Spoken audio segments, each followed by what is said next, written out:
प्रधानमंत्री नरेंद्र मोदी आज तमिलनाडु और केरल का दौरा करेंगे। इस दौरान वह चेन्नई में कई प्रमुख परियोजनाओं का शिलान्यास और उद्घाटन करेंगे। प्रधानमंत्री कार्यालय की तरफ से कहा गया कि चेन्नई के दौरे के दौरान पीएम मोदी सेना को अर्जुन मुख्य युद्धक टैंक भी सौंपेंगे। इसके अलावा कोच्चि में वह विभिन्न परियोजनाओं का शिलान्यास कर राष्ट्र को समर्पित करेंगे। प्रधानमंत्री नरेंद्र मोदी आज चेन्नई में अर्जुन टैंक सेना को सौंपेंगे। बता दें कि पीएम मोदी आज 2 राज्य तमिलनाडु और केरल के दौरे पर रहेंगे। इसी क्रम में वे तमिलनाडु की राजधानी चेन्नई में युद्ध टैंक अर्जुन को सेना को सौंपेंगे। इस टैंक के शामिल होने से सेना की ताकत और बढ़ जाएगी। उत्तराखंड में मची तबाही को 1 हफ्ता पूरा हो गया। पिछले रविवार से ही रेस्क्यू ऑपरेशन लगातार जारी है। अब तक 38 लोगों के शव बरामद हो चुके हैं। 170 से ज्यादा अभी भी लापता हैं। फिलहाल तपोवन टनल के अंदर ड्रिलिंग का काम जारी है। वहां 30 से 35 लोगों के फंसे होने की आशंका है, जिन्हें बचाने की कोशिश की जा रही है। चमोली के तपोवन में सेना ने रेस्क्यू अभियान और तेज कर दिया है। तपोवन की मुख्य सुरंग से 2 और शव बरामद हुए। शव टनल के अंदर मौजूद कीचड़ में से मिले हैं। चमोली जिले की डीएम स्वामी भदौरिया ने बताया कि शव मिलने के बाद रेस्क्यू ऑपरेशन को तेज कर दिया गया है।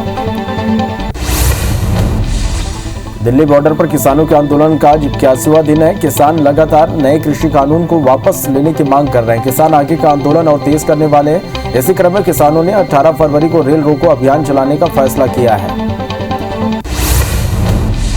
अमेरिका के पूर्व राष्ट्रपति डोनाल्ड ट्रंप को अमेरिकी संसद के उच्च सदन सीनेट से बड़ी जीत मिली है। सीनेट ने 6 जनवरी को कैपिटल हिल में हुई हिंसा को भड़काने के आरोप से ट्रंप को बरी कर दिया। सीनेट ने 5वें दिन ट्रंप के खिलाफ दूसरी बार लाए गए महाभियोग प्रस्ताव पर सुनवाई पूरी करने के बाद वोटिंग की। वोटिंग में 43 सीनेटरों ने उन्हें दोषमुक्त घोषित कर दिया।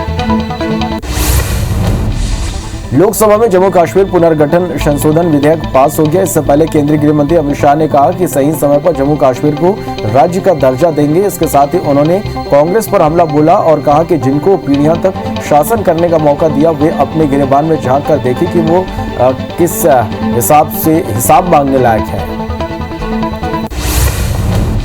देश के गृह मंत्री अमित शाह ने लोकसभा में कहा कि जम्मू कश्मीर में विकास को कोई नहीं रोक सकता। उन्होंने कहा कि विकास के लिए धारा 370 रोड़ा था, इसलिए हटाया गया। उन्होंने कांग्रेस से 70 साल का हिसाब भी मांगा है।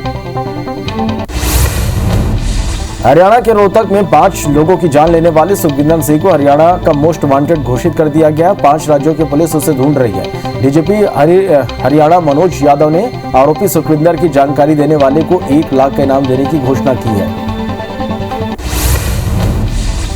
महबूबा मुफ्ती ने एक बार फिर सरकार पर नजरबंद करने का आरोप लगाया। उन्होंने कहा कि फर्जी मुठभेड़ में कथित तौर पर मारे गए अतहर मुश्ताक के परिवार से मिलने की कोशिश के बीच मुझे हमेशा की तरह घर से नजरबंद कर दिया गया। इसके बाद महबूबा ने कहा कि अतहर के पिता पर शव की मांग के लिए यूपीए के तहत मामला दर्ज किया गया है। आगामी 22 फरवरी से शुरू होने वाले विधानसभा सत्र को लेकर आज दोपहर 12:30 बजे भाजपा विधायक दल की बैठक होगी। इस बैठक में भाजपा उन मुद्दों को लेकर रणनीति तैयार करेगी जिस पर विधानसभा में सरकार को घेरा जाएगा। भाजपा के प्रदेश प्रभारी डी पुरेंदेश्वरी अभी रायपुर दौरे पर हैं, वह भी इस बैठक में शामिल होंगी। असम के शिवसागर में आज राहुल गांधी की आम सभा है। इस सभा में मुख्यमंत्री भूपेश बघेल भी शिरकत करेंगे। सीएम भूपेश बघेल कल असम रवाना होने से पहले एयरपोर्ट पर कहा कि असम की जनता परिवर्तन चाह रही है। कांग्रेस के कार्यकर्ता काफी मेहनत कर रहे हैं। मुख्यमंत्री भूपेश बघेल ने केंद्रीय वित्त मंत्री निर्मला सीतारमण के बयान पर कहा कि वित्त मंत्री लोकसभा में गलत बयानबाजी कर रही है। लोकवाणी कार्यक्रम में आज छत्तीसगढ़ की जनता से सीएम भूपेश बघेल बात करेंगे। प्रदेश की अधोसंरचना पर सीएम चर्चा करेंगे। सुबह 10:30 बजे कार्यक्रम की 15वीं कड़ी का प्रसारण होगा। नगरीय निकाय में राजनीतिक फायदा लेने के लिए शिवराज सरकार एक बड़ा अभियान शुरू करने जा रही है। भूमाफियाओं के खिलाफ शिवराज सरकार दोबारा एक बड़ी मुहिम शुरू करने वाली है। सहकारिता विभाग ने विवादित 45 हाउसिंग सोसाइटी की सूची तैयार कर ली है। 2500 से ज्यादा पीड़ितों को अगले महीने से प्लॉट आवंटित कर दिए जाएंगे। भूपेश कैबिनेट ने बड़ा फैसला लिया है। 15 फरवरी से प्रदेश के 9वीं से 12वीं तक के स्कूल खोले जाएंगे। वहीं राज्यपाल के अभिभाषण को भी मंजूरी दी गई है। छत्तीसगढ़ में राजीव नगर आवास का गठन किया जाएगा। नई आबकारी नीति को भी हरी झंडी मिली है। बीजेपी छत्तीसगढ़ की प्रदेश प्रभारी डी पुरेंदेश्वरी 2 दिन की रायपुर दौरे पर रहेंगे। उनकी बीजेपी मोर्चा के सदस्यों के साथ बैठक हुई। शाम को कोर ग्रुप के बाद कल विधायक दल के साथ मंथन भी किया गया। बीजेपी विधायक नारायण त्रिपाठी लगातार विंध्य प्रदेश की मांग कर रही हैं। एक बार फिर नारायण त्रिपाठी ने अलग प्रदेश की मांग को लेकर कहा कि उनकी लाइन पार्टी की लाइन से अलग नहीं है। उन्होंने पूर्व प्रधानमंत्री अटल बिहारी वाजपेयी का जिक्र करते हुए कहा कि छोटे राज्यों की उनकी परिकल्पना थी, इस आधार पर विंध्य प्रदेश की मांग की जा रही है। राजीव गांधी न्याय योजना के जरिए किसानों को लाभ दिलाने के लिए अब कृषि विभाग के केंद्रीय सहकारी बैंक और समिति प्रबंधकों के साथ साझा कोशिश शुरू की गई। IBC 24 की खबर के बाद योजना के पंजीयन की तारीख बढ़ाए जाने से सरगुजा जिले के ही करीब 20,000 से ज्यादा किसानों को न सिर्फ लाभ होगा बल्कि अब पंजीकृत किसानों की संख्या भी बढ़ रही है। छत्तीसगढ़ को कोवैक्सीन को लेकर जमकर छत्तीसगढ़ में सियासत हो रही है। तीसरे ट्रायल की रिपोर्ट के चलते TS इंडिया ने इस्तेमाल से ना किया है। वहीं रमन सिंह ने कहा कि वो केंद्र के फैसले में अड़ंगा डाल रहे हैं। दूसरी ओर कांग्रेस ने पूछा कि ट्रायल के वक्त डॉक्टर साहब कहां थे। मध्य प्रदेश कांग्रेस ने अभिनेत्री कंगना रनौत के खिलाफ मोर्चा खोल दिया। कांग्रेस ने कहा कि जब तक कंगना माफी नहीं मांगती तब तक विरोध जारी रहेगा। वहीं लाठीचार्ज की घटना पर भी राज्य सरकार को घेरा। इधर गृह मंत्री नरोत्तम मिश्रा ने कहा कि सरकार कंगना की सुरक्षा करने में सक्षम है। रायगढ़ नगर निगम की जल आवर्धन योजना फेज 2 एक बार फिर से विवादों में है। भाजपा का आरोप है कि योजना के तहत काम करने वाली एजेंसी उन जगहों पर भी नई पाइपलाइन बिछा रही है जहां फेज 1 के तहत पहले ही पाइपलाइन बिछाई जा चुकी है। ऐसे में न सिर्फ निगम के पैसों की बर्बादी हो रही है बल्कि परियोजना में बेवजह लेट लतीफी भी हो रही है। एनसीसी के ADG major general Sanjay Sharma Korba प्रवास पर रहे, जहां उन्होंने नई एनसीसी बटालियन और एक सीजी बटालियन का निरीक्षण किया, साथ ही यहां की व्यवस्थाओं का जायजा लिया। मेजर जनरल ने कहा कि स्कूलों के खुलते ही एनसीसी कैडेट्स की भर्ती की प्रक्रिया भी शुरू कर दी जाएगी, जिसमें कोरबा से 3,500 छात्र प्रशिक्षण ले सकेंगे। कोरोना काल के बाद से बस्तर में यात्री रेल सुविधाएं बहाल करने से रेल प्रबंधन लापरवाही बरत रहा है। सिर्फ एक ट्रेन को ही शुरू किया गया, अन्य ट्रेनों की शुरुआत पर अभी कोई फैसला रेल प्रबंधन ने नहीं लिया है। इससे यात्रियों और व्यापारियों को परेशानियों का सामना करना पड़ रहा। देश भर में कोरोना के मामले घटने लगे। ऐसे में अप्रैल 2020 के बाद बंद चिड़ियाघर भी सोमवार से अचानक अनलॉक हो सकता है। चिड़ियाघर को खोलने के लिए सेंट्रल जू अथॉरिटी और पशुपालन विभाग ने अनुमति दे दी है। अब चिड़ियाघर को खोलने के लिए नगर निगम आयुक्त शिवम वर्मा के आदेश का इंतजार है। उम्मीद है कि सोमवार से चिड़ियाघर खुल सकेगा। पखानजोर के उप डाकघर में 7 दिनों से प्रिंटर खराब पड़ा है, जिसके चलते स्पीड पोस्ट रजिस्ट्री जैसी सुविधाओं से उपभोक्ताओं को वंचित होना पड़ रहा है। प्रिंटर को सुधारने का हवाला देकर विभाग के आला अफसर पल्ला झाड़ते नजर आ रहे हैं। हफ्ते भर से डाकघर में कई काम ठप होने से उपभोक्ता काफी परेशान है। एसडीएम रोहित सिसोनिया और पुलिस की संयुक्त टीम ने कटनी की बहोरी बंद सरकारी स्कूल के सामने किए गए अतिक्रमण को हटाने की कार्रवाई की।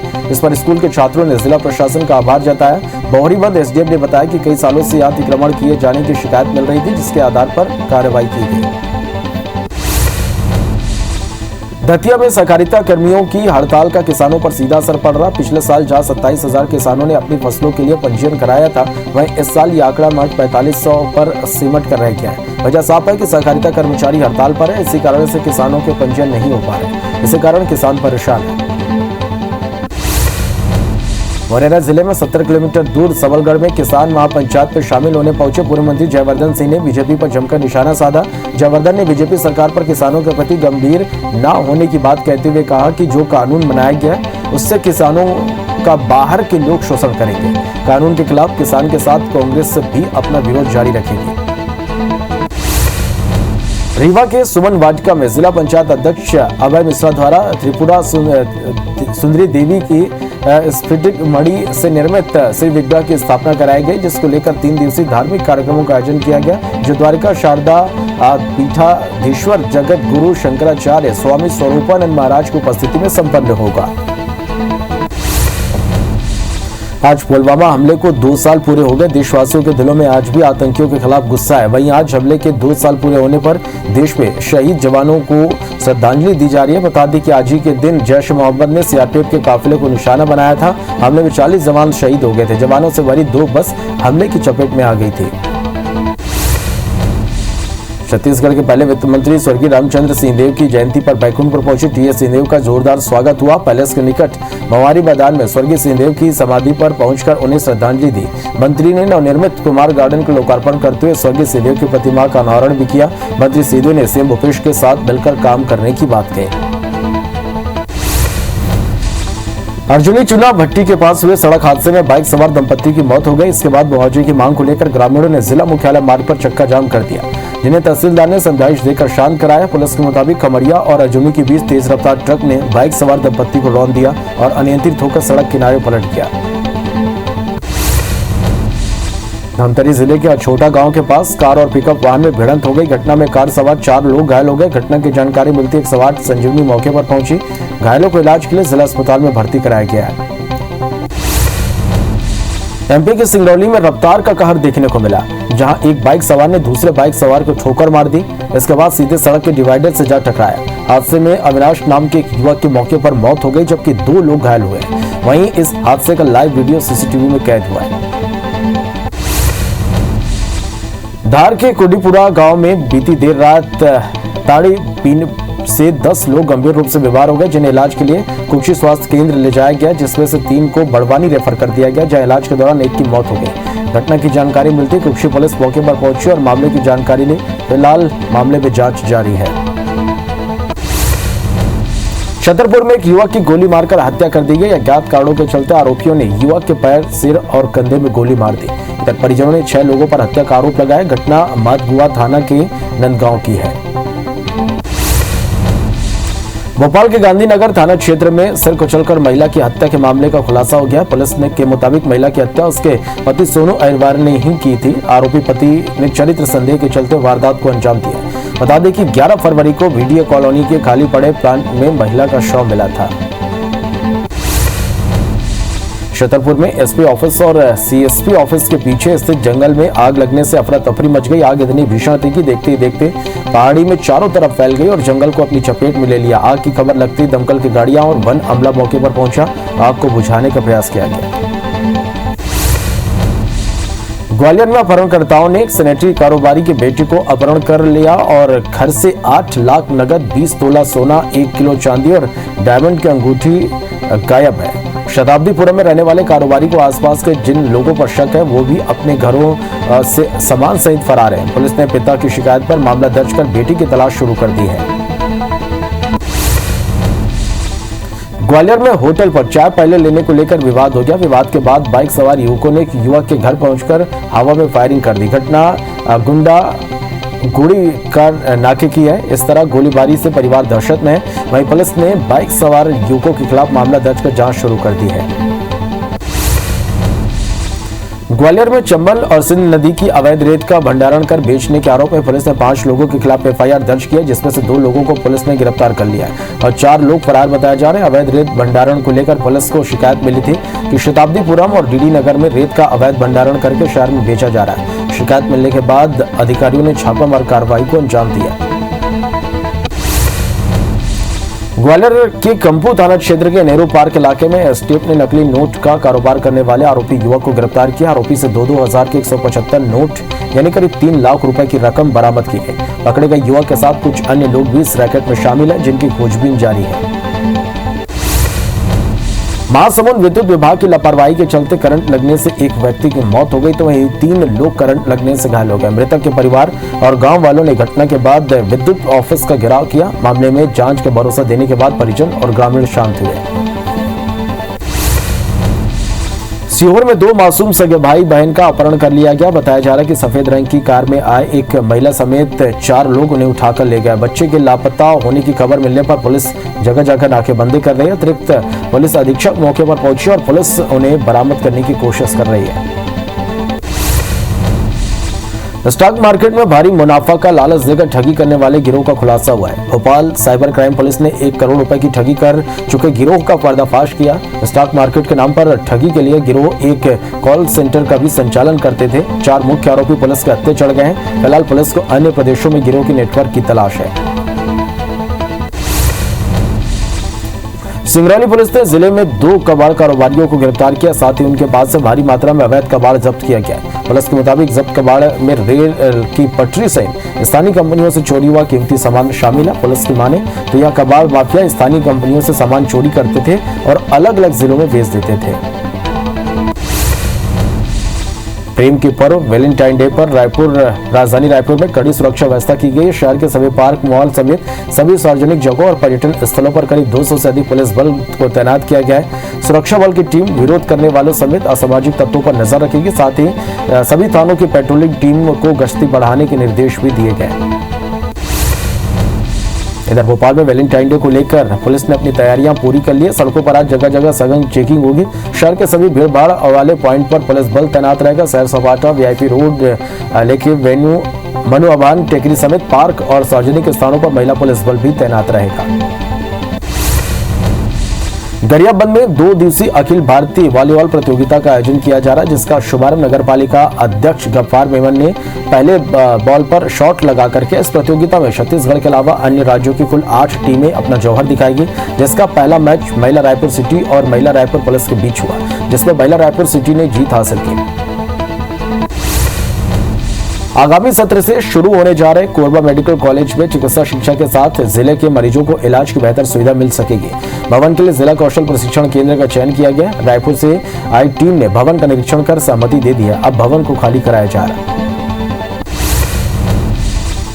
जैन श्वेतांबर तेरा पंथ धर्म संघ के 11वें आचार्य महाश्रमण आज रायपुर आ रहे हैं। उन्होंने अब तक 50,000 किलोमीटर तक की पैदल यात्रा तय की है। 3 देशों और भारत के लगभग 22 राज्यों में सद्भावना, नैतिकता और नशा मुक्ति का संदेश देकर पदयात्रा कर रहे आचार्य महाश्रमण 8 दिन रायपुर में रहेंगे। नेशनल खिलाड़ी वंदना रघुवंशी भोपाल में प्री में गरीब बस्तियों के बच्चों को कराटे का प्रशिक्षण दे रही है, ताकि बच्चे गरीबी के कारण पीछे ना हो और आत्मनिर्भर बनकर खेलों में नाम कमाएं। कराटे खिलाड़ी वंदना आर्थिक परिस्थितियों के कारण आज अपने पति के साथ चाय की दुकान लगाने मजबूर है। पचमढ़ी में 3 मार्च से 12 मार्च तक महाशिवरात्रि मेला लगने वाला है, जिसे लेकर प्रशासनिक अधिकारियों ने दुर्गम मार्ग का निरीक्षण किया। साथ ही सुरक्षा, पेयजल सहित चिकित्सा व्यवस्था का जायजा लिया। बता दें कि मेले में लाखों की संख्या में श्रद्धालु पहुंचते हैं, जहां दुर्गम रास्ता होने की वजह से लोगों को कई तरह की परेशानियां होती है।